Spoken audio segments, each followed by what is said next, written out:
একটা fresher start করলো।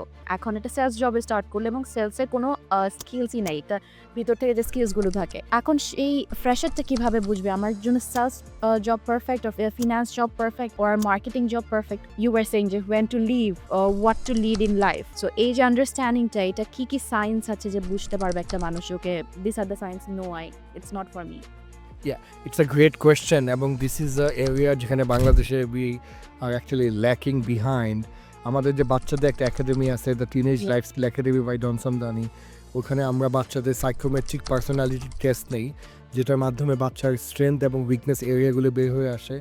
Accordingly আমরা বাচ্চাদেরকে এবং তাদের প্যারেন্টসদেরকে দিক নির্দেশনা দিই যে for example your child is a total introvert and he is a deep thinker, he is a analytical person, he doesn't like chaos, he is brilliant but wants to work alone.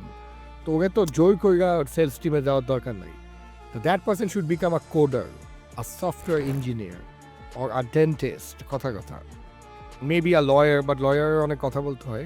এমন কিছু যেটা বসে বসে চিন্তা করাটাই তার কাজ এবং একা একা অথবা একটা স্মল গ্রুপের মধ্যে কাজ করাটাই তার কাজ। তাকে যেমন অডিট করা, অ্যাকাউন্টিং করা, হ্যাঁ, তাকে যদি আমি নিয়ে 200 মানুষের সামনে ছেড়ে দিই, that person will feel lost.